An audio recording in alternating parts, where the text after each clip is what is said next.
ओम विश्वानदेव सवितर्दुरितानि परासु यद्भद्रं तन्नयासु। ओम भद्रं कर्णैभिः शृणुयाम देवाः भद्रं पश्येमाक्षिभिर्यजत्राः श्रीरङ्गैस्तुष्वांशुस्तनूभिः विषेमहि देवहितं यदायुः। वेद प्रेमियों सुधी श्रोताओं, संप्रथम सब ऋग्वेद के षष्ठ मंडल के 12वें सूक्त की व्याख्या में प्रवेश करने जा रहे हैं।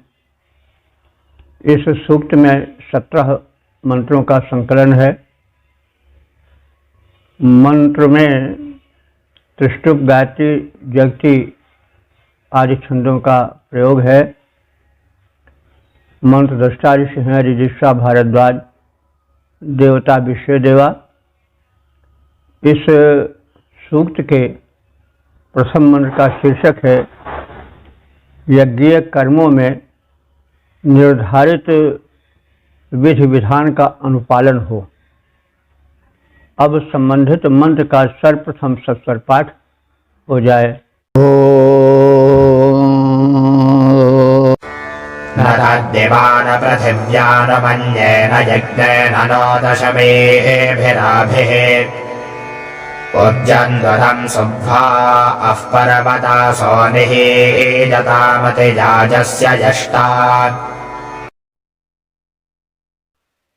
इस प्रथम मंत्र में यह बताया गया है कि यज्ञ कर्म अथवा कोई विशिष्ट कर्म हो, यदि जो विशेषज्ञ हैं उस विषय के आप्त पुरुष हैं या जो शास्त्र मर्यादा है, विधि विधान है, उसको न मानकर जो यज्ञ या जो शुभ कार्य किया जाता है वह सफल नहीं हो पाता है।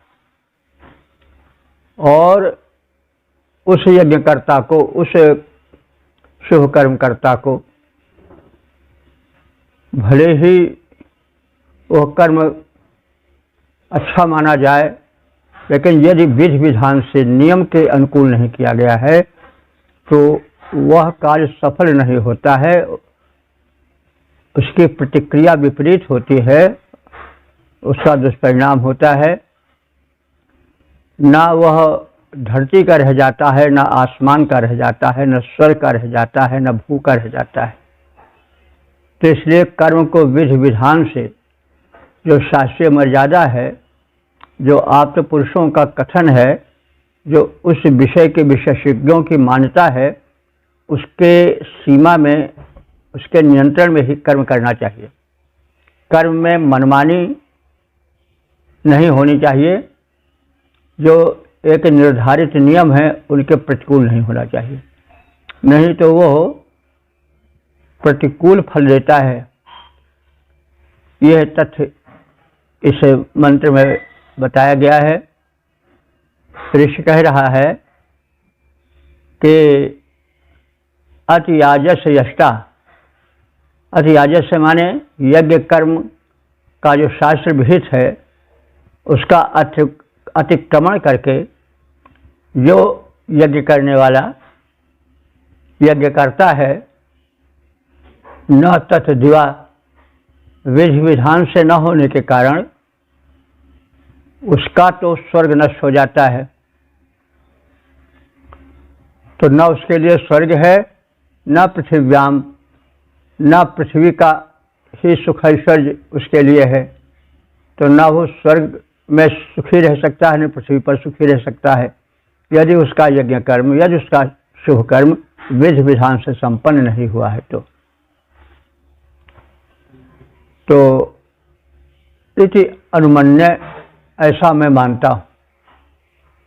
और अतियाजस्य यष्टा, जो निश्चित नियमों का अतिक्रमण करके यज्ञ करने वाला होता है, शुभा पर्वतासा, उत्तम बड़े पर्वत उसका उपजंतु माने नष्ट और नाश कर दें। तम उपजंतु माने उसे विनष्ट कर दे। कौन? पर्वताशा, बड़े बड़े पर्वत। और निहीयताम, ऋतुज और यजमान भी अधोगति को पाएं।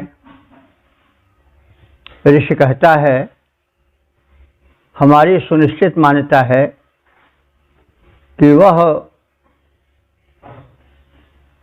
यज्ञ जो यज्ञीय मर्यादाओं का अतिक्रमण करके किया जाता है, जैसा शास्त्र निर्धारित या विशेषज्ञों द्वारा कहा गया नियम है, उस नियम का अतिक्रमण करके, उल्लंघन करके जो यज्ञ किया जाता है, उससे न तो स्वर्ग मिल सकता है, न परलोक सुधर सकता है, द्विलोक सुधर सकता है, और न यह लोक मर्त्यलोक ही उसे सुखी बना सकता है। यानी दोनों लोकों में उसको सफलता, सुख नहीं मिल सकता है। इसलिए कर्म को विधि विधान से, जैसा कि शास्त्रों में उल्लिखित है या प्रामाणिक ग्रंथों में विशेषज्ञों द्वारा जो विधि विधान कथित है, उसके अनुकूल ही कोई काम होना चाहिए। तो यदि ऐसा नहीं होता है तो उस व्यक्ति को ना द्विलोक का सुख और ना भूलोक का सुख मिलता है, ना वो यज्ञीय परिपाटी के अनुरूप है। यदि वह कर्म यज्ञीय परिपाटी के अनुरूप है, तभी सुख शांति सफलता कर्मानुष्ठान में मिलेगी। अस्तु यदि वह कर्म यज्ञीय परिपाटी के विपरीत है, तो पर्वत उसे पीड़ित करें। यानी पर्वत से जो मिलने वाला सुख है, या पर्वत पर निवासी जो देवगण हैं, उसे कष्टित करें। और ऐसे यज्ञ कराने वाले जो ऋतुज हैं, वो भी नष्ट हों और यजमान की भी अधोगति हो। तो कहने का तात्पर्य यह है कि कोई भी कर्म हो, उसके कुछ नियम निर्धारित होते हैं, और यदि नियम का अतिक्रमण करके मनमानी ढंग से कोई शुभ कर्म या श्रेष्ठ कर्म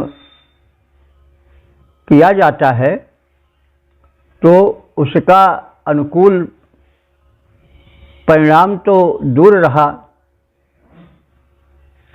उस प्रतिक्रिया स्वरूप उसका दुष्परिणाम मिलता है। और ऐसे याज्ञिक के लिए, ऐसे कर्मकर्ता के लिए न तो स्वर्ग है और न पृथ्वी है। यानी दोनों स्थानों से, उसके सुख सुविधाओं से वह वंचित रहता है। उसके पक्ष में दुष्परिणाम भी मिलता है। वह यज्ञ कर्म भले श्रम पूर्वक किया गया हो, लेकिन यदि विधि विधान से नियंत्रित नहीं है, तो वह सफल नहीं हो सकता है। यही कहने का आशय है इस मंत्र का। इसलिए हम कोई भी कर्म करें तो जो मर्यादा है शास्त्र की या विशेषज्ञों की, जो आप्त वचन है, उससे विशिष्ट जो कथन है नियम विषयक, उसका प्रतिपालन आवश्यक है। यदि ऐसा नहीं होता तो प्रतिक्रिया विपरीत हो सकती है, परिणाम अशुभ हो सकता है। शुभ के जगह पर अशुभ और इष्ट के स्थान पर अनिष्ट भी हो सकता है। पद्य रूपांतरण है, कर अतिक्रमण मर्यादा का जो यज्ञ कराए जाते हैं, कर अतिक्रमण मर्यादा का जो यज्ञ कराए जाते हैं, अनुकूल न हो पाते हैं, वे स्वीकार नहीं हो पाते हैं। उसको पीड़ित गिर करें सभी, यजमान न शुभ गति को पाएं। ऋत्विजगण भी संतप्त बने, घनघोर अधोगति को जाएं। ओम वेद प्रेमियों सुधीर श्रोताओं, संप्रति हम सब ऋग्वेद के षष्ठ मंडल के 52वें सूक्त के दूसरे मंत्र की व्याख्या में प्रवेश करने जा रहे हैं। मंत्र दृष्टा ऋषा भारद्वाज, छंद त्रिष्टुप, देवता विषय देवा। शीर्षक है वेद विहित मर्यादाओं की अवहेलना करने वाले दंडित हों। अब संबंधित मंत्र का सर्वप्रथम सस्वर पाठ हो जाए। अतिवाजो मरुतो मन्यते नो ब्रह्मवाजः क्रियमाणन्निनित्सात् तपोंसि एव जिनानि सन्त ब्रह्मद्विषमभितं शोचतुद्योः। यह दूसरा मंत्र भी प्रथम मंत्र का पूरक सा समझ पड़ता है। इसमें भी प्रथम मंत्र के तथ्यों का जो है वह उद्घाटन किया गया है और उसी पर जोर दिया गया है। जो कार्य हो वह वेद विहित हो, शास्त्रोक्त हो। तो वेद विहित से मतलब वेद का अर्थ होता है ज्ञान। तो ग्रंथ विशेष से ही नहीं समझना चाहिए, वरन किसी कार्य में या कार्यों को करने की कुछ निर्धारित पद्धतियां होती हैं। कोई भी कार्य हो, निर्माण का हो, शिल्प का हो, और चिंतन का हो, मनन का हो, कार्य करने की पद्धति का हो, टेक्निकल हो, जैसा भी हो, शुभ कर्म हो, यज्ञ कर्म हो, तो उसकी कुछ पद्धतियां, कुछ विधि विधान नियम बनाए जाते हैं ताकि जो दोष उसके अतिक्रमण से होता है वो ना होने पावे। जो विद्युत प्रकाश देती है, उस विद्युत से अगर हम छेड़खानी करेंगे या विधि विधान से उसका स्पर्श नहीं करेंगे तो हमें विपरीत फल भी मिल सकता है। वह जो है वह हमें विद्युताघात से पीड़ित भी कर सकता है। तो इसलिए प्रत्येक कार्य के जो एक निश्चित विधि विधान है उनका पालन करना चाहिए। तो वेद से मतलब वेद तो ही है, वेद तो ज्ञान का समूह है, वेदो खिलो धर्म मूलम। लेकिन उसको कोई एक बंधा न समझे, मतलब जो एक किसी कर्म में टेक्निकलिटी होती है, एक जो उसका विधि विधान होता है और जो विशेषज्ञ द्वारा निर्धारित होता है उसका अनुपालन आवश्यक है। ऐसा न होने पर प्रतिक्रिया विपरीत हो सकती है, प्रतिकूल हो सकती है। तो यही तथ्य इस दूसरे मंत्र में भी प्रकट किया जा रहा है। मरुतों को संबोधित करके कहा जा रहा है कि मरुता है, हे मरुद्गणों, यह व अथवा जो नः क्रियमाणम ब्रह्म, हमारे द्वारा किए जाने वाले मंत्र पाठ का अतिमन्य से अतिक्रमण करता है। अतिमन्यते अतिक्रमण करना। तो जो हम वेद में या निर्धारित कार्य करने की विधि विधान का जो किसी ग्रंथ में उल्लिखित है उसका यदि अतिक्रमण करते हैं, उसके विरुद्ध कार्य करते हैं, वायः नित्यात्, वायः वा माने अथवा, यह माने जो, निनित्सात निंदा करे कि बिना इस कर्म को ऐसा करने से क्या फायदा, ऐसा करो, यानी मनमानी जो करे, और जो शास्त्र विहित कर्म है उस विधि विधान से अलग होकर के यह कहे कि अरे क्या जरूरत है, ऐसा ही हो, ऐसा भी क्यों न हो, तो यही मर्यादा का उल्लंघन है। तो ऐसे लोग दंडित हों। और हे मरुद गणों, तुम दिव्य देवगण हो,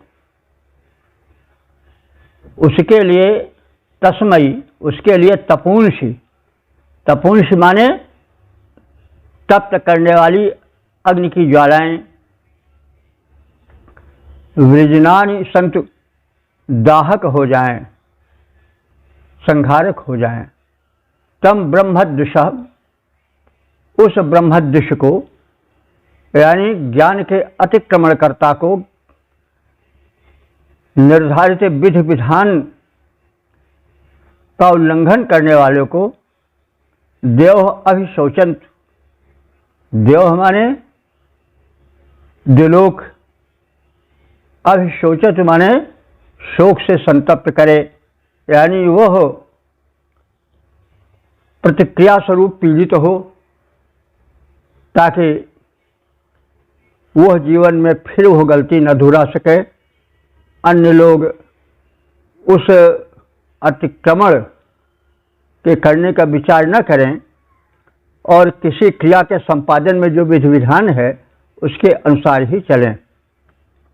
तो हे मरुदगणों, जो हमारे मंत्र पाठ का अतिक्रमण अथवा अनादर करे, उसके लिए ज्वालाएं दाहक हो जाएं। स्वर्गलोक भी उस ज्ञानद्रोही को संतप्त करे। हे मरुत, हमारे मंत्र पाठ का अतिक्रमण जो कर जाएं अथवा जो निंदा करें, उसे दाहक बन जाएं ज्वालाएं। उस वेद मंत्र के द्रोही को शुभ शांति कभी ना मिल पाए। स्वर्गलोक भी करे उसे संतप्त, स्वर्गलोक भी करे उसे संतप्त, दुख दावा में जलता जाए। ओम वेद प्रेमियों, सुधी श्रोताओं, संप्रति हम सब ऋग्वेद के षष्ठ मंडल के 52वें सूक्त के तीसरे मंत्र की व्याख्या में प्रवेश करने जा रहे हैं। मंत्र दृष्टा ऋगेश्वा भारद्वाज, छंद तिष्ठुप, देवता विश्व देवा, और शीर्षक है सोम देवता निंदकों का विनाश करें। अब संबंधित मंत्र का सर्वप्रथम सस्वर पाठ हो जाए। किमङ्गत्वा ब्रह्मणः सोमगोपां किमङ्गत्वा आवरभिषस्तिपान्नाः किमङ्गनः पश्यसि निद्यमानान् ब्रह्मद्विषे तपसिं हेतिमस्या। इस तीसरे मंत्र में सोम देवता से निवेदन के रूप में यह तथ्य उजागर किया गया है कि जो निंदक हैं उनका विनाश होना चाहिए, क्योंकि निंदकों के कारण जो सत्कर्म करने वाले होते हैं उनका दिल बैठ जाता है। कोई शुभ कर्म कर रहा हो, उसको अगर निंदित किया जाता है तो उसका दिल बैठ जाता है और उस शुभ कर्म का जो अंकुर है वहीं पर मुरझा जाता है। तो इसलिए उचित यह है कि कोई अच्छा काम कर रहा है तो हम उसको बढ़ावा दें। यदि ऐसा नहीं करते हैं, निंदा करते हैं, तुम ये कर रहे हो, व्यर्थ कर रहे हो, ऐसा क्या होगा और ये तुम्हारी मूर्खता है या तुम्हारा दुष्प्रयास है, तो फिर उसका दिल बैठ जाएगा, शुभ कर्म वहीं पर रुक जाएगा। तो ऐसी स्थिति में आवश्यक है कि जो ऐसे निरुत्साह उत्पन्न करने वाले हैं, जो निराशा का अस्त्र चलाने वाले हैं, निंदक हैं, इनको देव शक्तियाँ नष्ट करें। तो यहाँ सोम देवता से अनुरोध किया जा रहा है कि हे अंग सोम, अंग माने अंगवत प्रिय, यानी हे परम प्रिय सोम देवता, किम त्वा ब्रह्मणः गोपाम आहु, क्या तुम्हें ब्रह्मणः माने ब्रह्म ज्ञान का या वेद ज्ञान का रक्षक कहा गया है।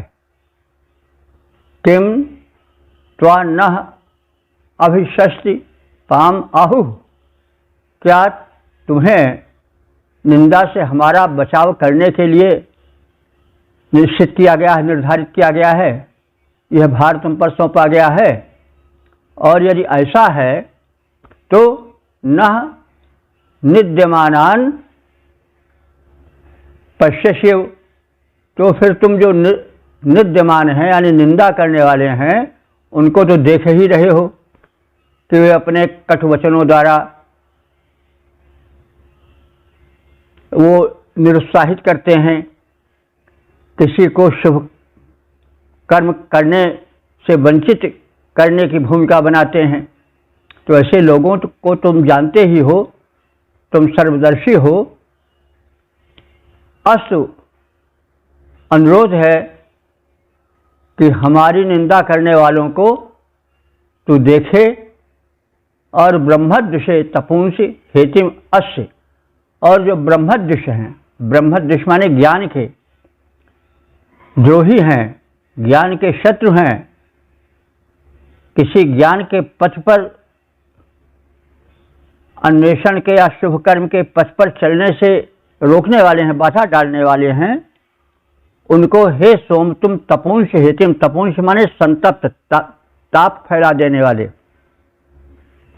हेति माने होता अस्त्र, हेति माने अस्त्र, तो ऐसे संतप्त अस्त्रों को, अस्य माने फेंको, अस है आस माने फेंकना भी होता है वो, तो अस्य माने फेंको, यानी उन पर प्रहार करो। किससे? संतप्त तपे तपाए तीक्ष्ण अस्त्रों को प्रहार हेतु उन पर फेंको। जिन पर जो ज्ञान द्वेषी हैं, जो सत्कर्म करने वालों से द्वेष रखते हैं और उन्हें निरुत्साहित करते रहते हैं, उन पर हे देव तुम तप्त तीक्ष्ण अस्त्रों से प्रहार करो। हे प्रिय सोम, क्या तुझे लोग ज्ञान का रक्षक कहते हैं? क्या तुझे लोग निंदा से हमारा बचाव करने वाला कहते हैं? यदि ऐसा है तो निंदा करने वालों को तुम देखते ही हो, फिर उन्हें निरपेक्ष भाव से क्यों देखते हो, यानी उन पर प्रहार क्यों नहीं करते हो? ज्ञान और ज्ञान से द्वेष करने वालों पर तुम संतप्त भस्म कर देने वाले आयुधों को फेंको, यानी आयुधों से उन पर प्रहार करो, अस्त्र शस्त्रों से प्रहार करो। हे प्रिय सोम, ज्ञान रक्षक तुम हो बतलाए जाते, माना जाता है निंदक से तुम हो हमें बचाते, फिर क्यों द्वेषी निंदक को लख चुप बैठे रह जाते, किस कारण से उन पर पीड़क आयुध नहीं चलाते। ओम वेद प्रेमियों सुधे श्रोताओं, संप्रति हम सब ऋग्वेद के षष्ठ मंडल के 52वें सूक्त के चौथे मंत्र की व्याख्या में प्रवेश करने जा रहे हैं। मंत्र दशा शीर्षा भारद्वाज, छंद तुष्टुप देवता विश्व देवा, शीर्षक है रक्षार्थ प्रार्थना। अब संबंधित मंत्र का सर्वप्रथम सस्वर पाठ हो जाए। अबन्तमामुषसो जायमाना अबन्तमा सिन्धवः पिन्वमानाः अबन्तमा पर्वतासो ध्रुवासो वन्तमा पितरो देवहोतौ इस चौथे मंत्र में दिव्य देव शक्तियों से संरक्षण की प्रार्थना है।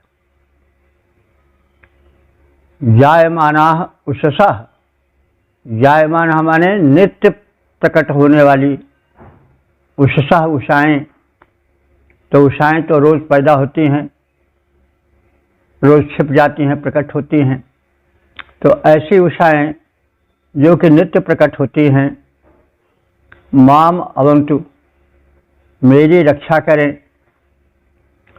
पिंडमानाः सिंधवः, पिंडमानाः माने जल से भरी पूरी, सिंधवः माने नदियाँ। सिंधु के विषय में कहा गया है कि यह है समुद्र के लिए नहीं बल्कि वेदों में नदियों के लिए प्रयोग हुआ है। सिंधति सिंधवः, नदियाँ जो है वो सरकती हुई चलती है वेग से, इसलिए वे सिंधु कही जाती हैं। तो सिंधु का बहुवचन है सिंधवः। पिंडमाना माने जल से भरी हुई, लबालब सरकने वाली, तेजी से चलने वाली नदियाँ। माँ अवंतु, माँ माने मेरा, अवंतु माने रक्षण करें।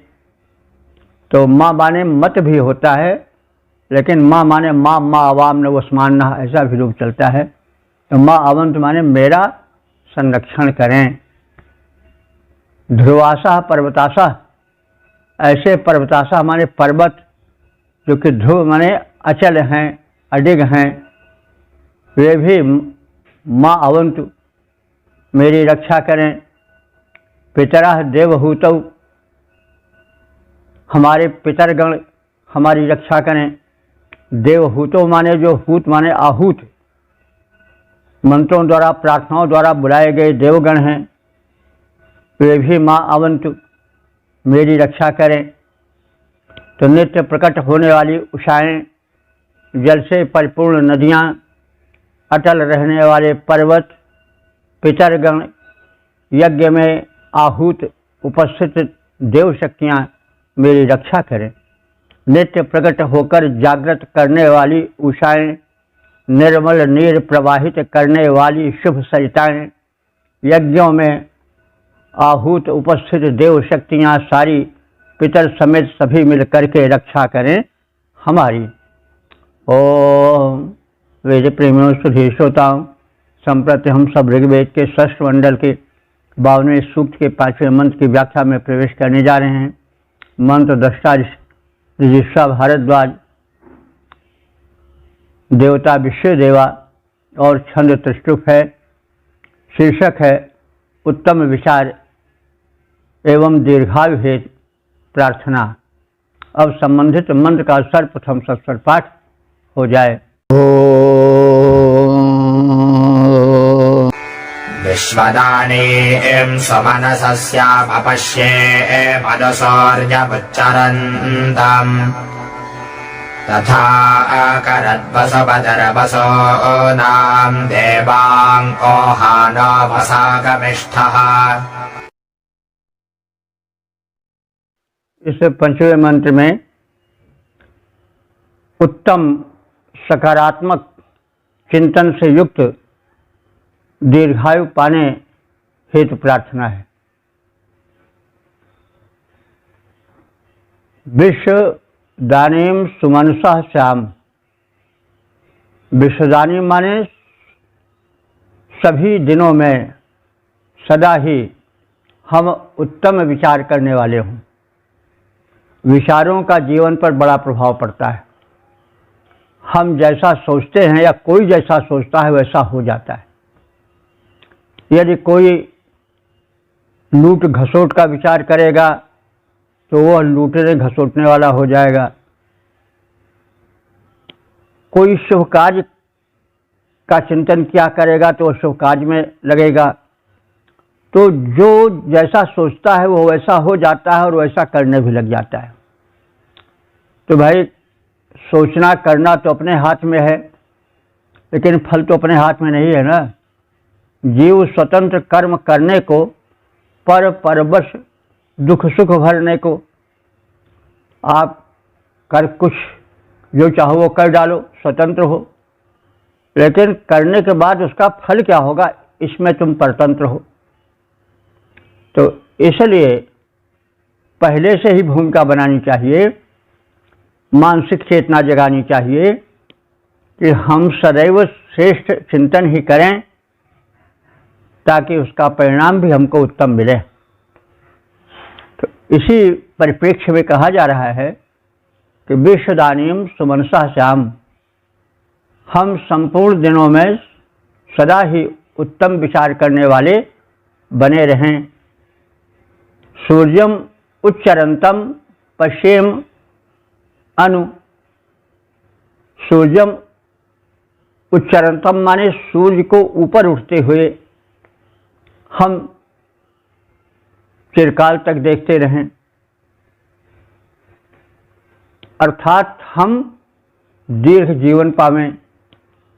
लोग कहते नहीं कि दूसरे दिन का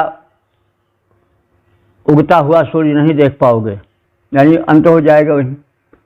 तो वही ऋषि कह रहा है कि हम चिरकाल तक उदित होते और ऊपर उठते हुए ऊर्ध्वगामी सूर्य का दर्शन करते रहें, यानी दीर्घायु प्राप्त करें।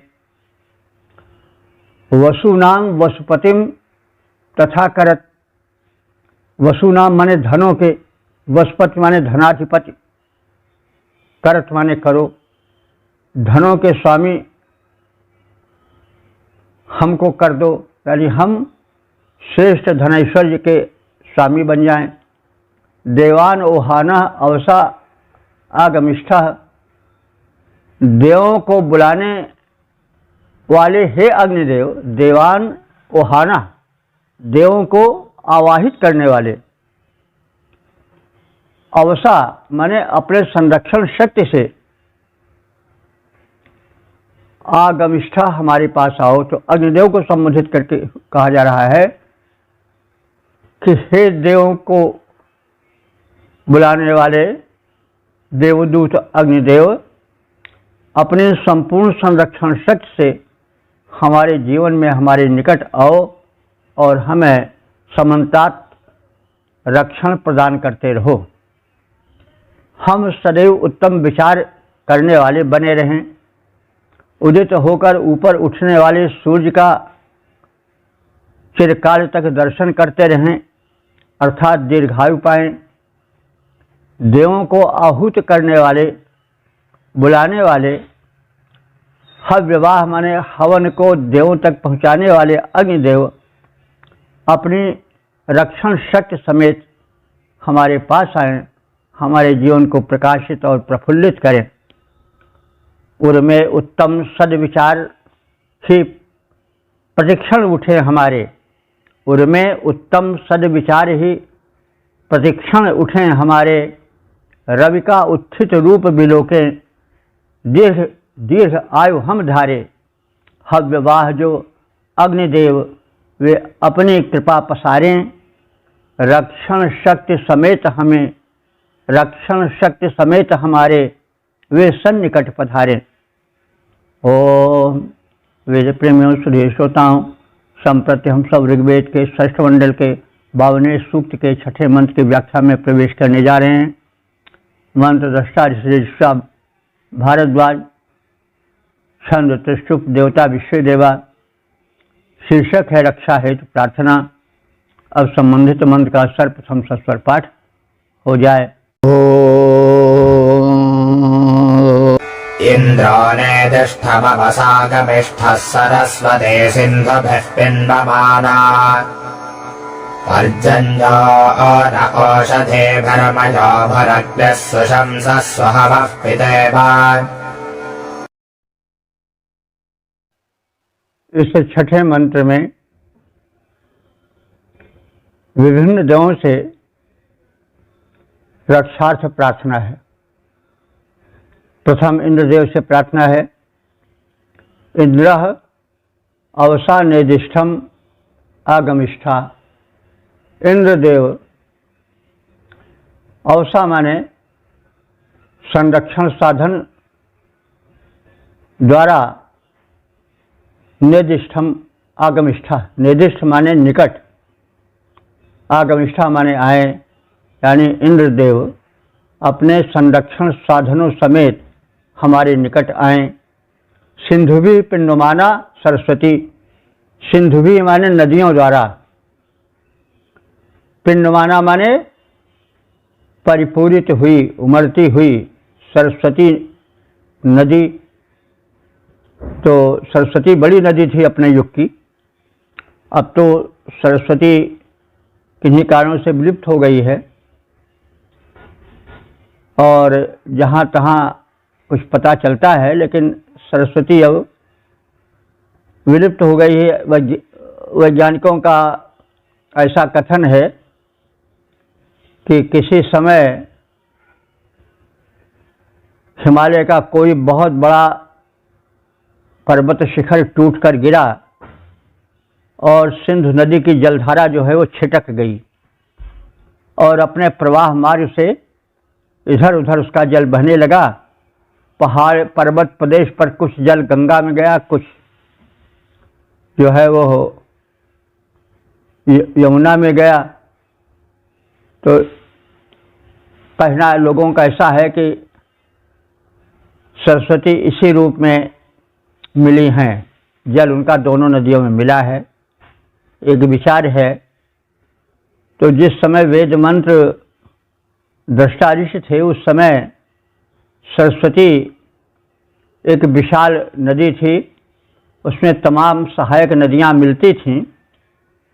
तो उसी ओर संकेत है कि सिंधुभी पिंडमाना माने अनेक सहायक नदियों द्वारा, पिंडमान माने आपूरित है जिनका उदर, ऐसी सरस्वती नदी हमारी रक्षा करें। पर्जन्य औषधि भी न मयो भूः, पर्जन्य माने बरसाऊ बादल, औषधि भी औषधियों के साथ, औषधीय वनस्पतियों के साथ, न मयो भूः हमारे लिए सुख देने वाला हो। मय माने होता है सुख, मयो भूः माने सुख प्रदाता हो। तो पर्जन्य औषधि भी न मयो भूः, पर्जन्य देव जल पूरित मेघ देव औषधियों के साथ हमें सुख प्रदायक हो जाएं। सुशंसा अग्नि, और सुशंसा माने विधिवत प्रशंसित अग्नि देवता, पिता के समान पालन करता पितृतुल्य सुहवः हमें सुखपूर्वक बुलाने योग्य हों, यानी वे सुखपूर्वक आवाहित हों हमारे द्वारा और हमारे यज्ञ में आवें। तो इंद्र अपने रक्षण साधनों समेत हमारे समीप आए। जल से उमड़ती सहायक नदियों से परिपूरित सरस्वती नदी हमारी रक्षा करें। प्रजन्य और प्रजन्य से उत्पन्न औषधियाँ हमारे हित में सुखदायी बने। प्रशंसनीय अग्नि देवता पिता के समान हमारी रक्षा करें। सुखपूर्वक वे आवाहन योग्य बने, यानी हम उन्हें बुलावें तो सुखपूर्वक वे हमारे यज्ञ भूमि पर प्रकट हों, वेदी में स्थापित हों। इंद्र निकट आए लेकर निज रक्षण साधन सारे, इंद्र निकट आए लेकर निज रक्षण साधन सारे, जल से पूरित सरित सरस्वती रक्षा का व्रत धारें। औषधियों समेत प्रजन्य भी रक्षक बने हमारे, पिता तुल्य आवाहनीय पावक भी यहाँ पधारें। ओम वेद प्रेमियों सुधी श्रोताओं, संप्रति हम सब ऋग्वेद के षष्ठ मंडल के 52वें सूक्त के 7वें मंत्र की व्याख्या में प्रवेश करने जा रहे हैं। मंत्र दृष्टा ऋषा भारद्वाज, छंद गायत्री, देवता विषय देवा, और शीर्षक है देवों से कुशासन पर आसीन होने की प्रार्थना। और संबंधित मंत्र का सर्वप्रथम सस्वर पाठ हो जाए। ओम विश्वे देवास आगत शृणुताम इमं हवम् एदं बर्हिर्निषेदत। इस 7वें मंत्र में सूर्यवृंद का आवाहन है। प्रार्थना है कि यज्ञ भूमि पर पधारें और पवित्र कुशासन पर विराजमान हो जाएं। विश्व देवा, हे संपूर्ण दिव्य देवों, आगत, तुम सब पधारो, आओ। मैं इदम हवम शृणुत, मैं माने मेरे, इदम माने इस, हवम माने आवाहन को, शृणुत माने सुनो। तो मेरी यह प्रार्थना सुनो। इदम बर्हि अनिषीदत, इदम माने इस, बर्ह कहते हैं कुशासन को, अनिषीदत माने बैठो, माने इस कुशासन पर जो आपके स्वागत हेतु बिछाया गया है उस पर आसीन हो जाओ। हे समस्त देवों, मेरे प्रार्थना स्वर को सुनो और इस बिछे हुए कुशासन पर आसीन हो जाओ। हे समस्त सूर्यवृंद हमारे, हे समस्त सूर्यवृंद हमारे, सुनो प्रेम के आह्वान। इस बिछे हुए कुश के आसन पर हो जाओ शोभायमान। ओम वेद प्रेमियों, सुधी श्रोताओं, संप्रति हम सब ऋग्वेद के 6ठ मंडल के 52वें सूक्त के 8वें मंत्र की व्याख्या में प्रवेश करने जा रहे हैं। मंत्र दृष्टा ऋषा भारद्वाज, छंद गायत्री, देवता विषय देवा। शीर्षक है घृत सिक्त आहुति प्रेमी देवगण। अब संबंधित मंत्र का सर्वप्रथम सस्वर पाठ हो जाए। यो वा देवा घृतस्तुना हव्येन प्रतिभोषते तं विश्व उपगच्छथ। देवों को घृत सिक्त आहुति अत्यंत रुचिकर है, अस्त उन्हें घृत सिक्त आहुति देनी चाहिए। तो देवाः, हे दिव्य देव, तुम सब घृतस्नुना हव्येन, घृतस्नुना माने घृत से सनी हुई आहुतियाँ बहुत पसंद करते हो।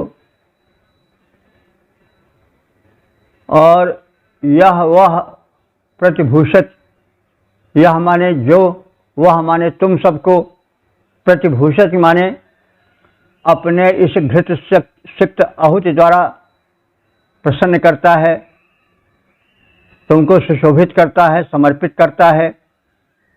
उस समर्पक, उस आहुति दाता को उसके पास तुम उसे यथेष्ट देने के लिए पधारते हो। तम विश्वम उपगच्छत, तुम विश्व माने संपूर्ण रूप से संपूर्ण देवों के साथ, देवमंडल के साथ, हे देव, तुम उपगच्छत माने तुम समीप पधारते हो। यानी तुम्हें घृताहुति अत्यंत प्रिय है। जो यजमान तुम्हें घृताहुति प्रदान करता है, सभी देव मिलकर के उसके यज्ञ में सहर्ष पधारते हो। इसका कथन है, घृत प्रेम को भी कहते हैं। तो प्रेम पूर्वक जो समर्पित किया जाता है वो सब घृत बन जाता है। घृत माने स्नेह भी होता है और ऊर्जा भी होती है, शक्ति भी होता है। तो बहरहाल घृताहुति का बड़ा महत्व है। घृत एक ऐसा द्रव्य है जिसके द्वारा अग्नि का प्रज्वलन होता है वेग से, और साथ साथ उसकी सुवास से रोग, कीट, वायरसेस जो हैं वो नष्ट होते हैं और वातावरण पवित्र हो जाता है, वातावरण कीटाणुनाशक हो जाता है। तो यह वैज्ञानिकता इसमें है। और देवताओं को घृताहुति अधिक प्रिय है, ऐसा कहकर जो यज्ञ करता है, आहुति करता है, उनको यह संदेश दिया गया है कि वे घृताहुति प्रदान करें, क्योंकि उससे देव प्रसन्न होंगे और जो देव प्रसन्न होंगे तो वे आहुतिकर्ता को धन धान्य से, स्वास्थ्य से संपूर्ण रूपेण समृद्ध करेंगे। तो हे देवों, घृत से सिक्त हव्यान्न जो तुम्हें समर्पित किया जाता है उसको ग्रहण करो, और जो तुम्हें घृत से सिक्त हव्यान्न समर्पित करता है उनके यज्ञ में तुम सब अवश्य जाते हो, क्योंकि तुम्हें घृताहुति अत्यंत प्रिय है। हे देवों, जो घृत सिक्त हव्य तुमको सब प्रेम चढ़ाते हैं उनके यज्ञों में देववृंद अति हर्ष पूर्वक जाते हैं। ओम वेद प्रेमियों, सुधी श्रोताओं, संप्रति हम सब ऋग्वेद के षष्ठ मंडल के 52वें सूक्त के 9वें मंत्र की व्याख्या में प्रवेश करने जा रहे हैं। मंत्र दृष्टा श्री रजिस्ट्रा भारद्वाज, छंद गायत्री, देवता विश्व देवा। शीर्षक है प्रार्थना सुनने और सुख प्रदान करने हेतु देवों से प्रार्थना। और संबंधित मंत्र का सर्वप्रथम सस्वर पाठ हो जाए। उपनस्सो न भोगिरः शृण्वन्त्वमृतस्य ये सुमृळीका भवन्तु नः। इस 9वें मंत्र में दिव्य देवगणों का यज्ञ में आवाहन है। इस संदर्भ में कहा जा रहा है कि ये माने जो, यानी जो देव अमृत से सुनवा, अमृत माने मरण रहित यानी अमर, उस ईश्वर के सुनवा माने पुत्र हैं। सून माने पुत्र होता, सुनवा बहुवचन है। तो जो देवगण उस अजर अमर परमात्मा की संतानें हैं, न गिरह उपशृण्वन्तु, हमारी स्तुति वाणी को समीप से सुने, न सुमृदीका भवन्तु, हमें सुख देने वाले हो जाएं। तो जो देवगण अजर अमर ईश्वर के पुत्र हैं, वे देवगण हमारी प्रार्थनाएं सुने, यज्ञ में हमारे निकट आएं और हमें संपूर्ण सुख प्रदान करें। अमर ब्रह्म के पुत्र देवगण सुने हमारा स्तुति गान, अमर ब्रह्म के पुत्र देवगण सुने हमारा स्तुति गान, आए निकट हमारे वे सब, करें हमें सुख सकल प्रदान। ओम